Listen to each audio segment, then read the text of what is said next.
तरुणला त्याच्या 82 वर्षांच्या आईचा खूप त्रास होत होता. म्हणून एके दिवशी त्याने तिला पाटण्याहून रांचीला जाणाऱ्या बसमध्ये बसवले आणि ड्रायव्हरला वाटेत एका निर्जन ठिकाणी सोडण्यास सांगितले. कारण ती खूप म्हातारी आणि आजारी होती आणि तिच्या उपचारासाठी त्याच्याकडे पैसे नव्हते. काही वेळाने त्याची आई बसमधील प्रवाशांना म्हणाली की तिला निर्जन ठिकाणी न सोडता एका छान आणि गर्दीच्या ठिकाणी सोडावे. एका प्रवाशाने तिला रांचीतील एका टेकडी मंदिराजवळ सोडले. तिथे पोहोचल्यावर आई हसली आणि असे काही बोलली की सर्वांनाच धक्का बसला. माझे नाव निहाल आहे. रात्रीची वेळ होती आणि मी बसने प्रवास करत होतो. प्रवास लांब होता आणि बस रांचीला जाणार होती. बसमध्ये अनेक लोक बसले होते. मी सर्वांना स्पष्ट पाहू शकलो नाही, पण एका कुटुंबाने माझे लक्ष वेधून घेतले. त्या कुटुंबात 3 महिला आणि 1 पुरुष होता.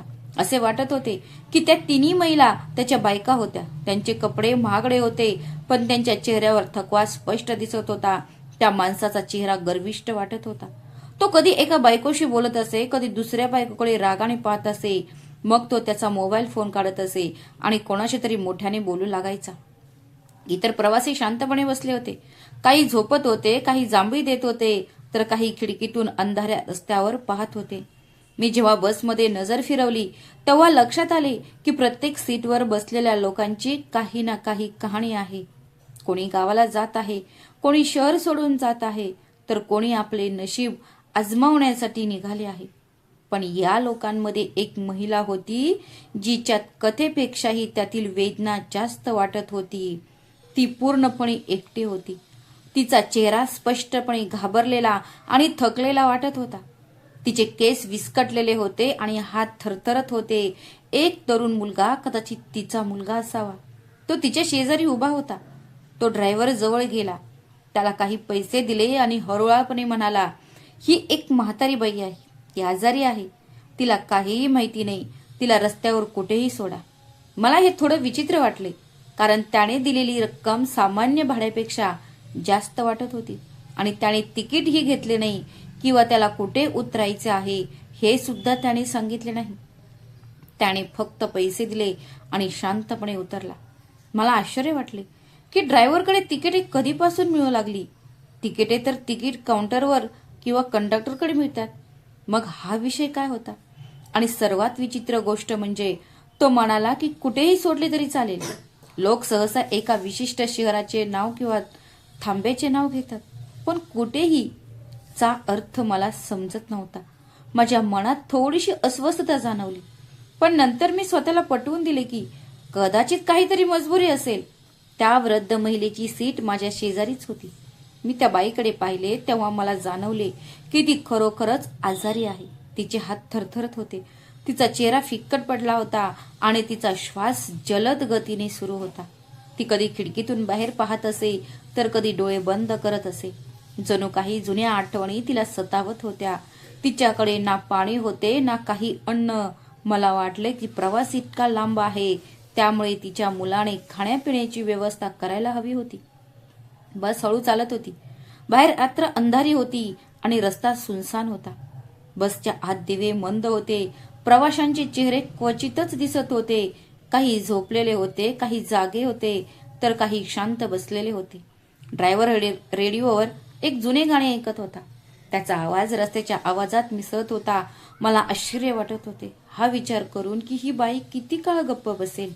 ती कोणाशीही बोलत नव्हती, फक्त तिच्या स्कार्फचा कोपरा घट्ट धरून विचारात गुंतलेली होती. मी हळुवारपणे विचारले, आई, थोडे पाणी देऊ का?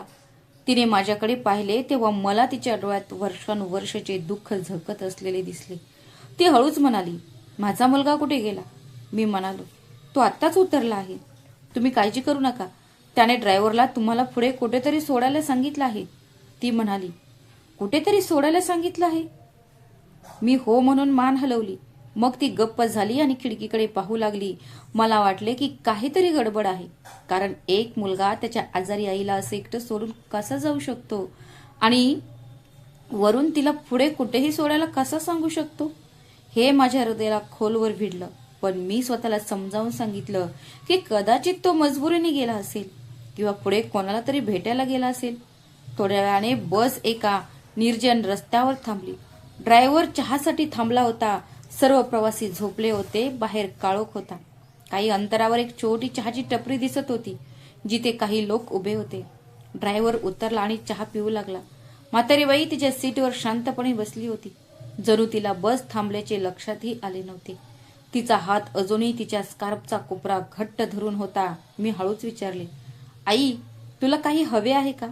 ती हळूच म्हणाली, माझा मुलगा आला नाही का? मी म्हणालो, आई, तू आधीच खाली उतरला होता, कदाचित काही कामासाठी. मग ती म्हणाली, मी काही चूक केली होती का? मी आश्चर्याने तिच्याकडे पाहिले, पण ती पुन्हा गप्प बसली. जणू स्वतःहून मला वाटलं तिच्यासोबत काहीतरी खूप वाईट घडलंय.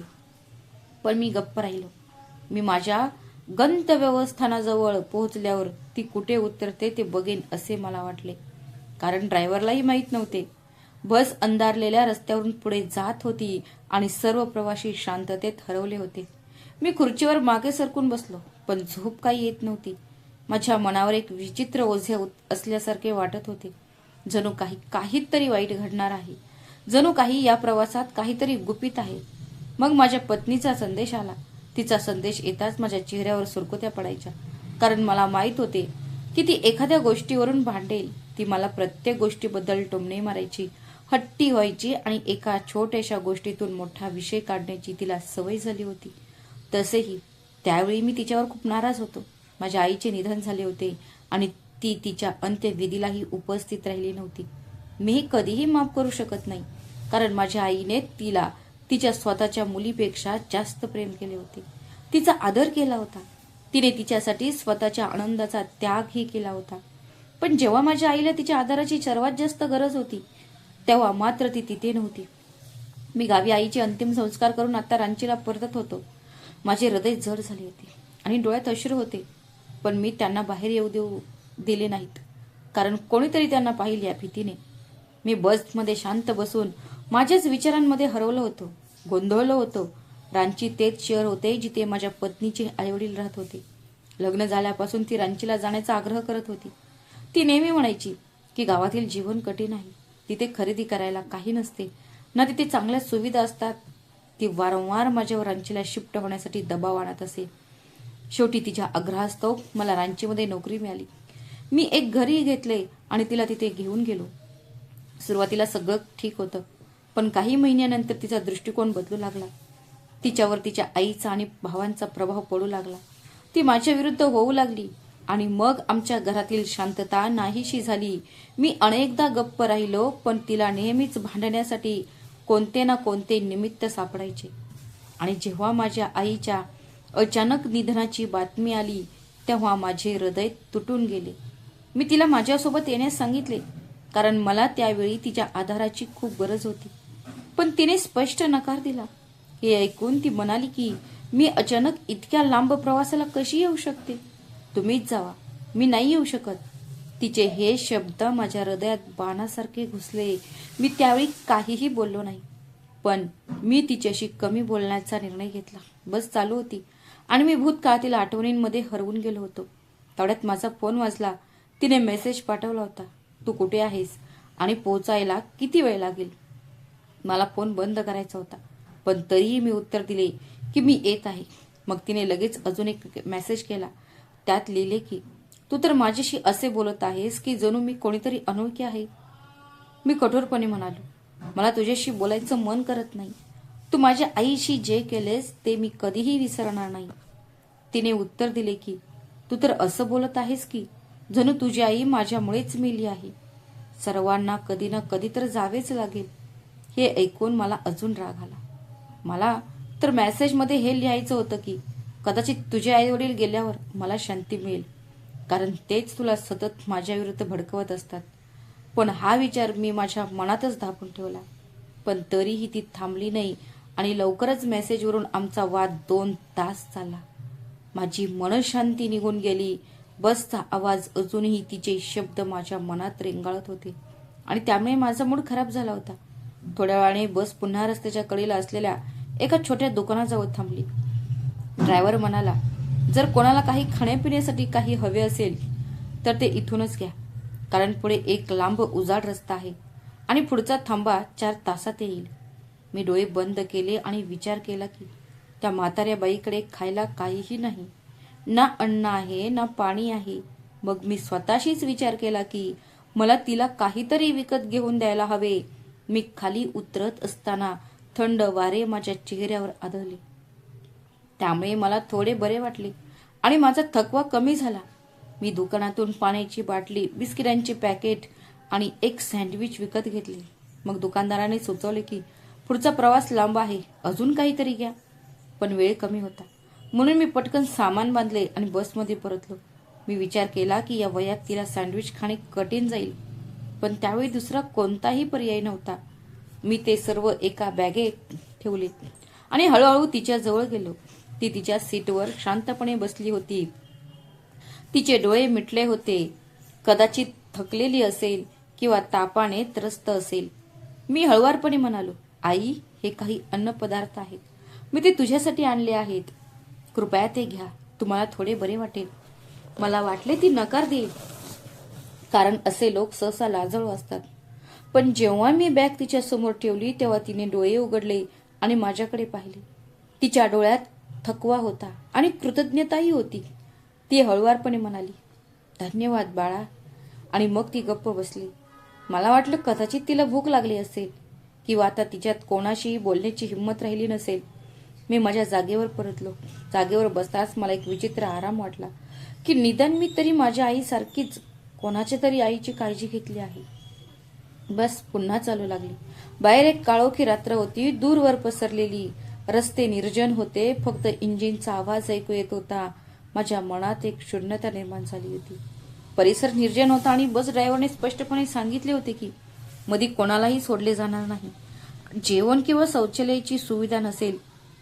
काही अंतरावर गेल्यानंतर अचानक बस ड्रायव्हरने बस मध्येच थांबवली आणि मोठ्याने म्हणाला, आई, खाली उतरा, तुमचा थांबा आला आहे. मी बसच्या एका कोपऱ्यात बसलो होतो आणि इतक्या सुनसान आणि अंधारलेल्या रात्री एका वृद्ध महिलेला का उतरवले जात आहे हे पाहून मला आश्चर्य वाटले.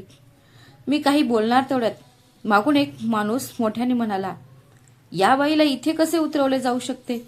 तुम्ही हे काय करताय? बाहेर फक्त रिकामी जागा आणि अंधार आहे आणि बाहेरचे तर काहीच दिसत नाहीये. बसमधील प्रवासी गोंधळले होते. त्यांना आश्चर्य वाटत होते की एवढ्या रात्री एका वृद्ध महिलेला कसे उतरू दिले जाऊ शकते. मग ड्रायव्हर रागाने म्हणाला, मी फक्त तेच करत आहे जे मला सांगण्यात आले होते. हेही पूर्णपणे चुकीचे आहे. मी पुन्हा सांगितले की तिला इतक्या निर्जन ठिकाणी सोडणे खूप धोकादायक ठरेल. जर तिला काही झाले तर आपण सर्व जबाबदार असू. यावर बसमध्ये शांतता पसरली. मग एक माणूस म्हणाला, तिच्या मुलाचा नंबर मागा, म्हणजे आपण जबाबदारी निश्चित करू शकू. मग म्हातारी आई घाबरलेल्या आवाजात म्हणाली, माझ्या मुलाचा फोन नंबर काय आहे हे मला माहीत नाही. हे ऐकून मला आणखी धक्का बसला की मुलाने त्याच्या आईला आवश्यक माहिती सुद्धा दिली नव्हती. बसमध्ये पुन्हा गोंधळ उडाला. काही जण म्हणत होते हे खूप चुकीचं आहे आणि अमानवीय कृत्य आहे, तर काही जण विचारत होते, एवढ्या शांत रात्री तुम्ही हे कसे करू शकता? एखाद्या म्हाताऱ्या महिलेला कोणी असे मध्येच धोकादायक ठिकाणी कसे सोडू शकतात?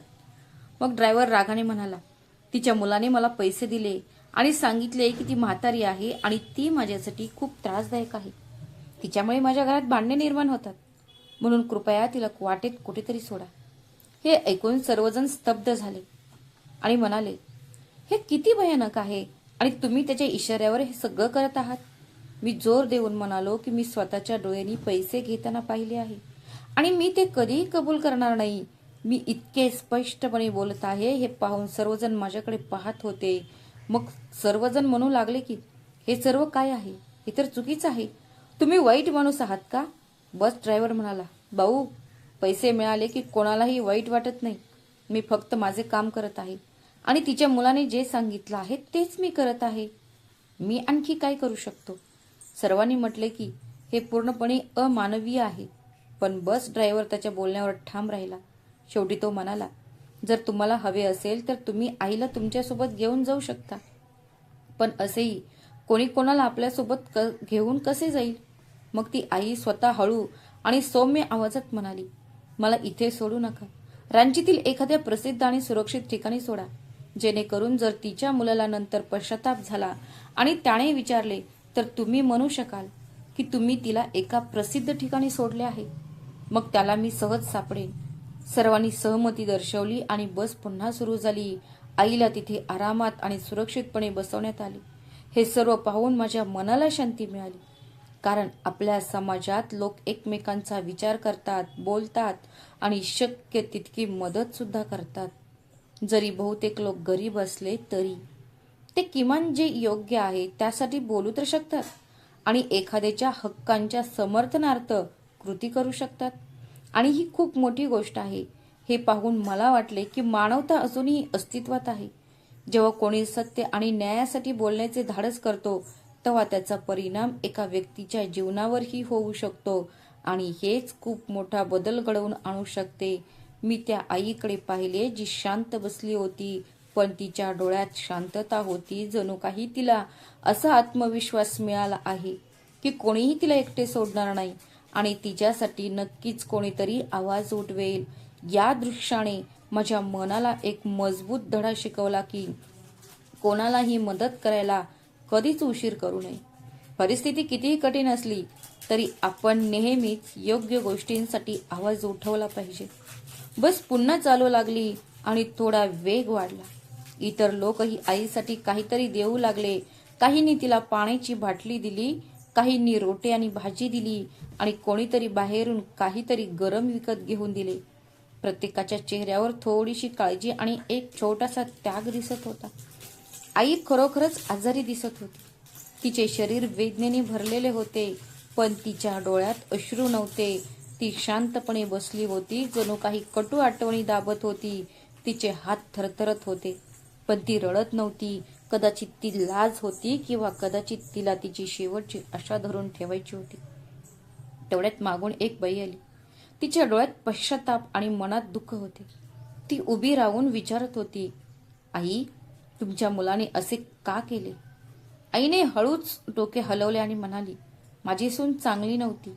मी स्वेच्छेने माझ्या मुलाचे लग्न लावून दिले होते आणि माझ्या मुलांसाठी सर्व काही केले होते. त्याला सुख देण्यासाठी मी माझ्या स्वतःच्या आनंदाचा त्याग केला. पण हळूहळू सून उद्धट होऊ लागली.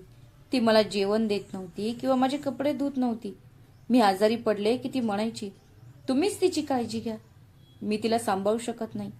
ही तुमची जबाबदारी आहे आणि हिचे असणेच एक समस्या आहे. ती माझ्या मुलाचे कान भरू लागली की माझ्यामुळेच घरात शांती नाही.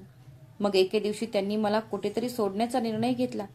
त्याच दिवशी माझे नशीब बदलले आणि मी अशा टप्प्यावर पोहोचले जिथे मी रस्त्यावर एकटी पडले. जगाने विधवा आणि असहाय्य केले. बसमध्ये उपस्थित असलेल्या एका महिलेने तिची कहाणी ऐकून शांतपणे माघारी जाऊन जागेवर बसली.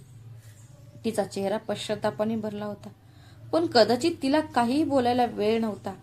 तिला समजले होते की कथा ऐकून अश्रू ढाळणे सोपे आहे, परंतु खरी मदत हात धरूनच करावी लागते. बसमधील सर्वांनीच आईचे शब्द ऐकले होते. त्यांच्या मनात एक बदल जाणवला आणि प्रत्येकाने शक्य तितक्या मार्गाने मदत करण्याचा निर्णय घेतला. अशी कृत्ये छोटी वाटू शकतात, पण त्यांचा परिणाम खोलवर जातो. प्रवास जसजसा पुढे जात होता तसतशी रात्र गडद होत गेली. शहर जवळ येत असताना बसचा वेग कमी झाला आणि रांचीचे दूरवरचे दिवे दिसू लागले. प्रत्येक प्रवासी आईना त्यांना कुठे सोडायचे याचा विचार करू लागले. शेवटी आईला डोंगरावरील मंदिराबाहेर सोडण्याचा निर्णय घेण्यात आला. सर्वांनी मिळून हा निर्णय घेतला होता. त्यांना खात्री करायची होती की जर वृद्ध आईच्या मुलाला त्याच्या कृत्याचा पश्चाताप झाला आणि तो तिला शोधत आला तर तो तिला सहज शोधू शकेल. बस थांबताच आई उतरू लागली आणि सर्वांनी तिच्या भोवती एक वर्तुळ तयार केले. मग एक माणूस मोठ्याने म्हणाला, घरी गेल्यानंतर सर्वप्रथम तुम्ही तुमच्या आईच्या पायाचे दर्शन घ्या, कारण प्रत्येक आई आपल्या मुलाची आतुरतेने वाट पाहत असते. त्याचे शब्द सर्वांच्या हृदयाला भिडले. सर्वांचे डोळे अश्रूंनी भरले आणि लोक एक शब्दही न बोलता तिथे उभे राहिले. आई उतरली तेव्हा एक लहान मुलाने तिचा हात धरला आणि तिला एकटे सोडणार नाही असे वचन दिले.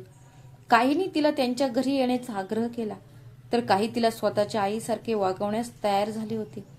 मानवतेची अशी उदाहरणे आजकाल अशा खऱ्या मानवी वृत्ती पाहणे दुर्मिळ आहे, कारण दररोजच्या बातम्यांमध्ये अशा खऱ्या मानवी वृत्तीचे प्रतिबिंब क्वचितच पडते. पण त्या क्षणी सर्वांना आईबद्दल आदर होता. प्रत्येकाचा असा विश्वास होता की एका वृद्ध महिलेने हिवाळ्यात असो वा उन्हाळ्यात एकटे राहणे योग्य नाही. मी पण त्या लोकांमध्ये होतो. मला माहीत होते की माझ्या पत्नीच्या हट्टीपणामुळे आणि आर्थिक अडचणींमुळे घरात समस्या निर्माण होऊ शकल्या असत्या.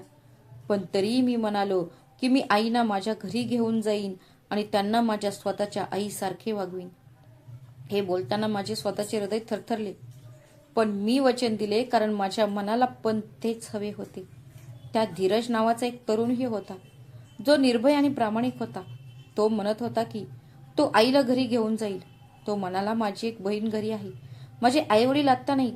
कृपया आईला माझ्या घरी येऊन राहू द्या. मी तिला आईसारखे वागवीन आणि तिची पूर्ण जबाबदारी घेईन. त्याचा आवाज सत्य आणि आत्मविश्वासाने भरलेला होता. सर्वांच्या लक्षात आलं की आईने त्याच्या घरात राहणे यात काहीही गैर नाही. तो एकटा होता, त्याला पत्नी नव्हती, त्यामुळे सर्वांना हे योग्य वाटले. आम्ही एकत्र येऊन ठरवले की वृद्ध आईला धीरजच्या घरी सोडले जाईल आणि आम्ही सर्वजण सोबत जाऊ. सर्वांनी धीरजचा नंबर घेतला आणि हा निर्णय घेतला की दर महिन्याला थोडा बहुत खर्च दिला जाईल. एखाद्या गरजू व्यक्तीला मदत करण्यासाठी दरमहा थोडीशी रक्कमही धीरजला पाठवण्याचे मान्य केले, जेणेकरून तो आईची आरामात काळजी घेऊ शकेल. या वचनात प्रेम आणि जबाबदारी दोन्ही होते.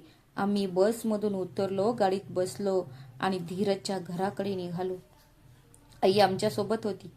ती थोडी कमकुवत दिसत होती, पण आतून शांत वाटत होती. इतर प्रवासीही त्या कुटुंबासोबत होते. आता आमच्यात एक नवीन नाते निर्माण होत होते. वाटेत आम्ही एकमेकांशी गप्पा मारल्या. कोण कुठे राहत होते, कोणाला किती मुले होती, प्रत्येकाने काय अनुभवले होते, या सर्व छोट्या छोट्या गोष्टी होत होत्या. पण त्या हृदयस्पर्शी होत्या. पण मला त्यात एक खोल आपुलकीची भावना जाणवली होती.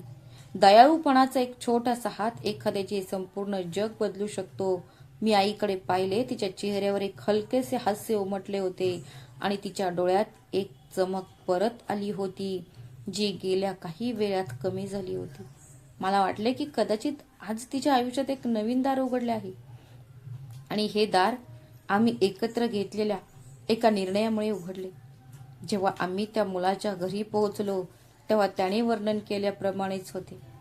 घर लहान होते पण स्वच्छ होते. दरवाजा जुना लाकडी पण मजबूत होता. आत जाताच आम्हाला एक विचित्र शांतता जाणवली. जणू काही गरीब असूनही हे ठिकाण अजूनही जिवंत आहे. घरात शांतता होती. त्याला एक धाकटी बहीण होती, साधी पोशाख घातलेली, पण खूप छान आणि सभ्य होती. तिच्या चेहऱ्यावर थोडीशी लाज होती. कदाचित ती अनपेक्षित पाहुण्यांच्या आगमनासाठी तयार नव्हती.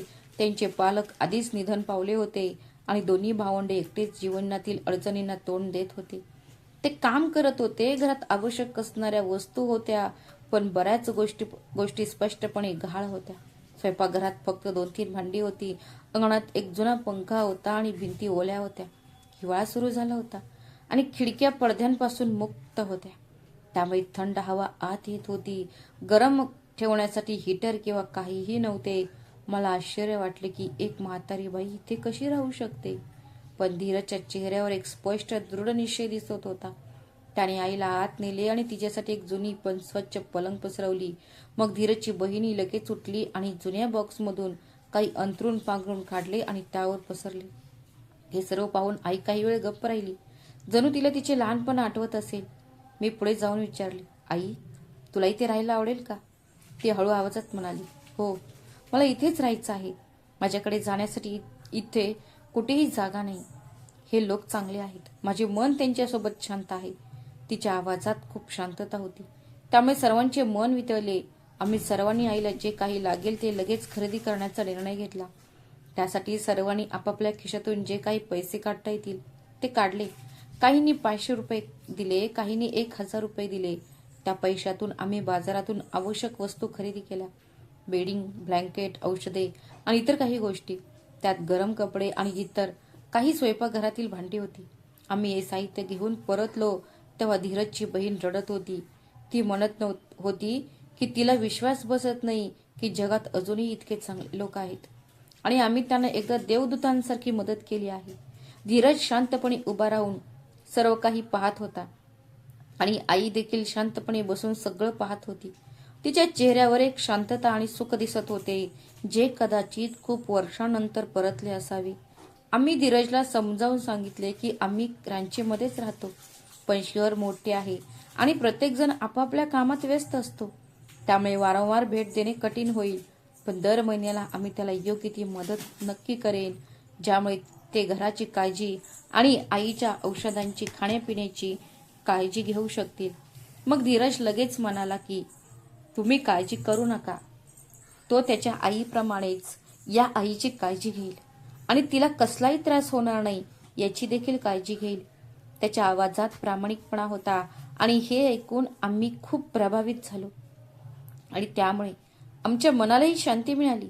यानंतर आम्ही सर्वांनी आईला अभिवादन केले आणि तिची परवानगी घेऊन निघू लागलो. तेवढ्यात आईने मला बोलावले. मी तिच्याकडे गेलो आणि खाली वाकलो. मग तिने हळुवारपणे तिच्या पदरातून एक छोटीशी स्लीप काढली आणि माझ्या हातात ठेवली. मला आश्चर्य वाटले, कारण तिने ती स्लीप अशा प्रकारे माझ्या हातात ठेवली की जणू त्यात एखादे खोल रहस्य लपले आहे. मी विचारले, आई, हे काय आहे? ती म्हणाली, आता ते पाहू नकोस, फक्त ते जपून ठेव. मी शांतपणे ती स्लीप माझ्या खिशात घातली आणि बाहेर निघून गेलो. घरी पोहोचल्यावर माझे मन पुन्हा त्यातच गोवत राहिले. सर्वजण गेल्यानंतर मी ती स्लीप माझ्या खिशातून काढली. त्यावर स्पष्ट मोहित त्रिपाठी लिहिले होते आणि खाली एक नंबर लिहिलेला होता.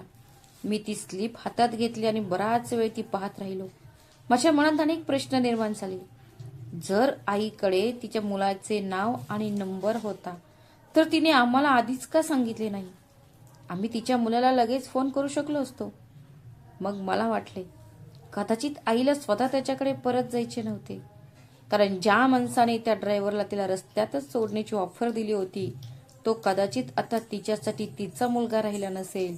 बराच वेळ विचार करत राहिलो. मग मला वाटले की जर मी कधी त्या जागेकडे गेलो जिथे आई बसमध्ये चढली होती, तिथे मी त्या माणसाला शोधेन आणि त्याला बोलेन की तू तुझ्या आईला प्रवासादरम्यान मध्येच सोडून देण्याबद्दल बोलला होता आणि पैशासाठी पवित्र नाते विकायला निघाला होता. पण आज ती आई अशा ठिकाणी आहे जिथे तिला आदर, प्रेम आणि नवीन मुले मिळाली आहेत. तो तिला सोडून गेला, पण आई आमच्यासाठी एक आशीर्वाद बनली. हा विचार करून मला एक विचित्र आराम मिळाला. जणू काही हरवलेल्या आत्म्याला मार्ग सापडला आहे. आकाशाकडे पाहत मी विचार केला की आई कधीच एकटी नसते. कुठे ना कुठेतरी एखादं हृदय तिच्यासाठी नक्कीच धडपडत असते. त्यानंतर आम्ही तिला दर महिन्याला काही ना काहीतरी नक्की पाठवत होतो.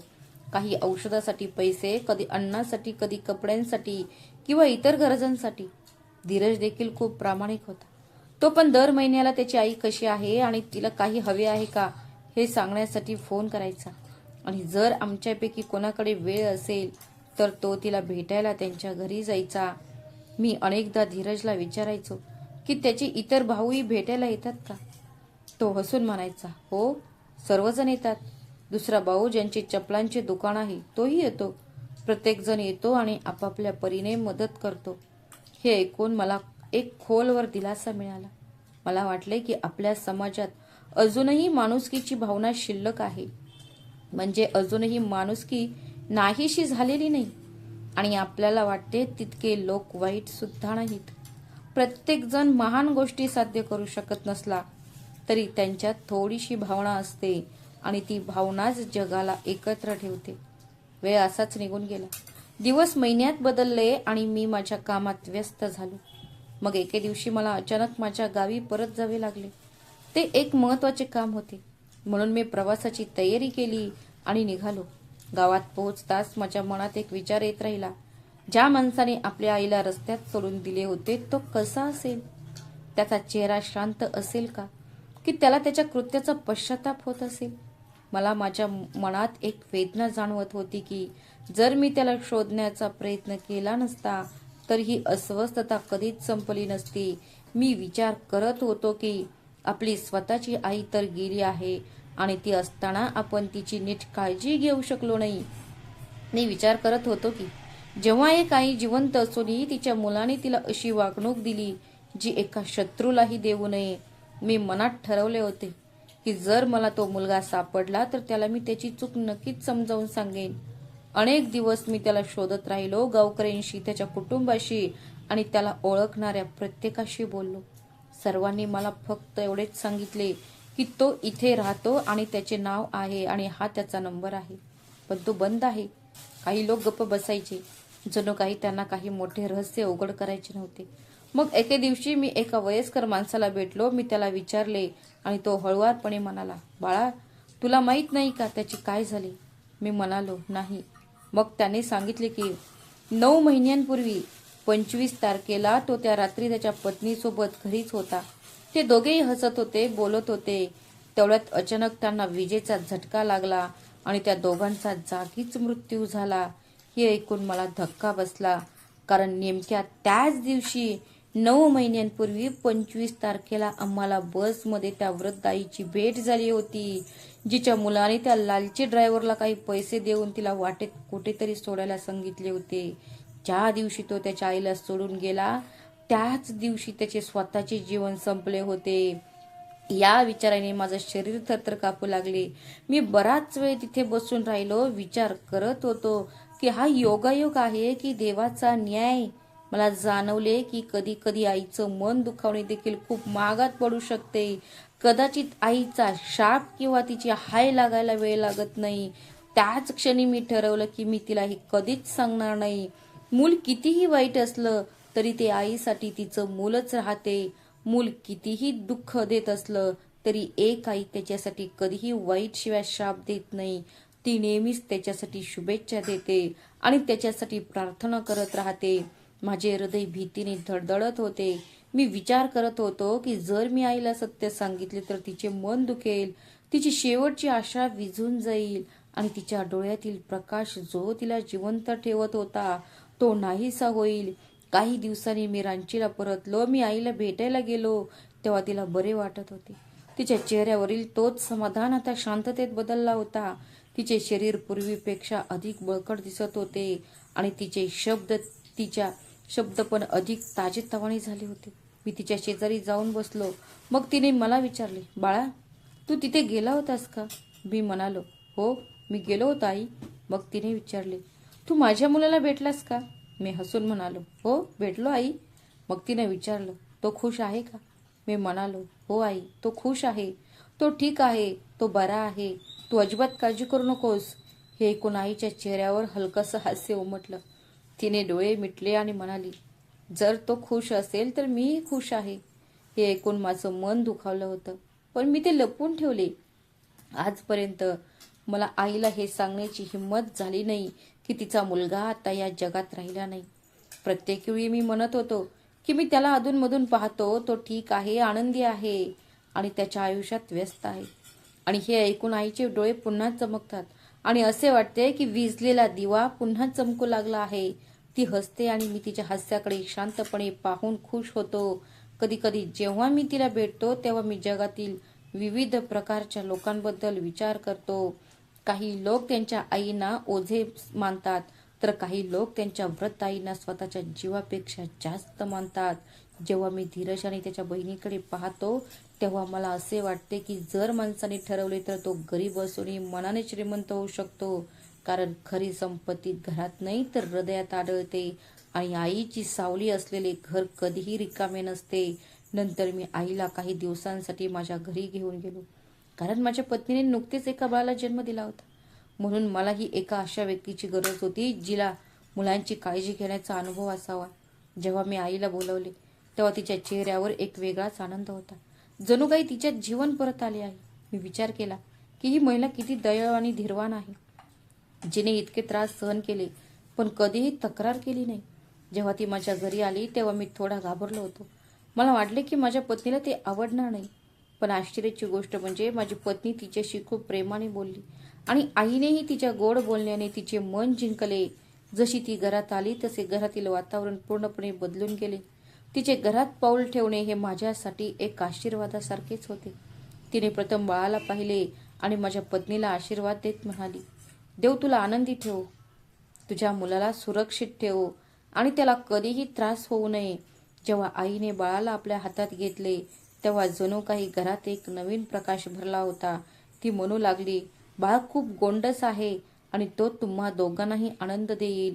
मी पाहिले की जेव्हा जेव्हा आई त्याला आपल्या मिठीत घेते तेव्हा ते बाळ लगेच हसायचे. जणू काही त्याने तिला ओळखले आहे. ते बाळ तिच्या मिठीत खूप आराम मिळत असल्यासारखे राहत होते. ती त्याला जुन्या काळातील लोरी म्हणायची, जी आजकाल कोणालाही आठवत नसतील. मुलांच्या कपड्यांकडे पाहून ती बायकोला म्हणाली की हिवाळा आहे, बाळाला थोडे अधिक झाकून ठेवा, रात्री खिडक्या बंद करा आणि दिवसात थोडा वेळ सूर्यप्रकाश ठेवा, जेणेकरून त्याची हाडे मजबूत होतील. तिच्या या वयातही तिची स्मरणशक्ती आणि अनुभव एवढा चांगला होता की हे पाहून मला आश्चर्य वाटले. माझ्या पत्नीलाही तिच्याकडून खूप काही शिकायला मिळाले. तिच्याकडून आहाराबद्दल सल्ला घेणे, औषधांबद्दल विचारणे आणि आई देखील प्रत्येक प्रश्नाचे उत्तर अशी द्यायची की जणू तिच्याकडे वर्षानुवर्षाचे शहाणपण आहे. ती म्हणायची की बाळाला नेहमी उजव्या कुशीवर झोपवावे, कारण त्यामुळे त्याचे पोट निरोगी राहते. दूध पाजल्यानंतर ती नेहमी म्हणायची, बाळाला लगेच झोपवू नको, त्याला थोडा वेळ खांद्यावर धरून ढेकर द्यायला लावली पाहिजे. या छोट्या छोट्या गोष्टी आम्ही अनेकदा पाहायचो, पण आम्ही जास्त लक्ष देत नव्हतो. पण तिने खूप प्रेमाने या गोष्टी समजावून सांगितल्या आणि जेव्हा आम्ही ऐकले तेव्हा त्यांचा आम्हाला खरोखरच फायदा झाला. माझ्या पत्नीने एके दिवशी म्हटले की तिने इतकी दयाळू स्त्री कधीच पाहिली नव्हती. ती एका देवदूतासारखी होती. मला असेही वाटले की आपल्या मुलापासून वेगळी झालेली स्त्री अजूनही दुसऱ्याच्या मुलाला स्वतःचे कसे मानते आणि त्याची सेवा कशी करते. ती खरोखरच एक सामान्य व्यक्ती असू शकत नाहीये. तिचे आमच्या घरी येणे हे आमच्यासाठी आशीर्वाद आणि दयेसारखे होते. ती लवकर उठायची आणि पूजा प्रार्थना करायची, नंतर चहा बनवायची आणि माझ्या पत्नीला देऊन तिला आराम करायला सांगायची.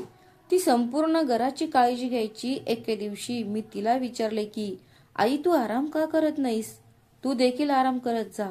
हे ऐकून ती म्हणाली, बाळा, जोपर्यंत आपण काम करू शकतो तोपर्यंत आपण काही ना काहीतरी करत राहायला हवं. जर आपण निष्क्रिय बसलो तर आयुष्य थांबते. तिचे बोलणे इतके गोड होते की मी तासनतास ऐकत असे. कधी कधी रात्री ती मला तिच्या जुन्या काळातील गोष्टी सांगायची. ती तिच्या मुलांना कसे वाढवायची, हिवाळ्यात मुलांची काळजी कशी घ्यायची जेणेकरून मुले आजारी पडू नयेत. हे सर्व ऐकून माझे मन उबदार झाले, कारण मला माहीत होते की अशा स्त्रिया अजूनही अस्तित्वात आहेत. तरीही आजकाल लोक त्यांच्या आईचा आदर करत नाहीत. आई मुलांसाठी अनेक जुने उपाय सांगायची. ती म्हणायची की मुलाचे मन मजबूत करण्यासाठी त्याच्या डोक्याला थोडे तेल लावावे. ती नेहमी समजावून सांगायची की उन्हाळा असो वा हिवाळा, मुलांचे पाय कधी उघडे ठेवू नयेत, कारण थंड जमीन हानिकारक असू शकते. ती खूप प्रेमाने बोलली आणि आम्ही दोघांनीही तिचा सल्ला पाळला. ती केवळ आमच्यासाठी मदत करणारी महिला नव्हती, तर आमच्या घरासाठी समृद्धीचा स्रोत होती. तिच्या आशीर्वादाने आमचे घर आशीर्वादित झाले होते. माझा आनंद वाढला होता. मला जाणवलं की ती आमच्या घरी आल्यापासून भांडणे झाली नाहीत आणि सगळं काही सुरळीत चाललंय. एके दिवशी माझी पत्नी म्हणाली, आई, तुम्ही नेहमी आमच्यासोबत असायला हवं. मी लगेच म्हणालो, तिचंही स्वतःचं घर आहे, पण माझ्या मनात त्यांनी इथे राहावं असंच होतं, कारण ती घरातील प्रकाशासारखी होती. जेव्हा ती गीता वाचत असे तेव्हा तिचा आवाज इतका शांत होता की तो हृदयात घर करून जायचा. ती मुलाच्या डोक्यावर हात फिरवायची आणि वाईट नजरेपासून वाचण्यासाठी एक अंगाई गीत म्हणत असे. इतक्या वयातही तिच्यात इतकी ताकद आणि स्फूर्ती कशी होती हे पाहून आम्हाला आश्चर्य वाटायचे. काही दिवसांनी जेव्हा ती घरी परतली तेव्हा घर दुःखाने भरून गेले. माझी बायको रडू लागली आणि म्हणाली की आईने तिचे मन जिंकले आहे, आता ती तिच्याशिवाय कशी राहू शकेल. माझ्या मुलाने जणू काही समजूतदारपणा दाखवला होता. त्याच दिवशी आईच्या मांडीवर झोपायचा आग्रह धरला.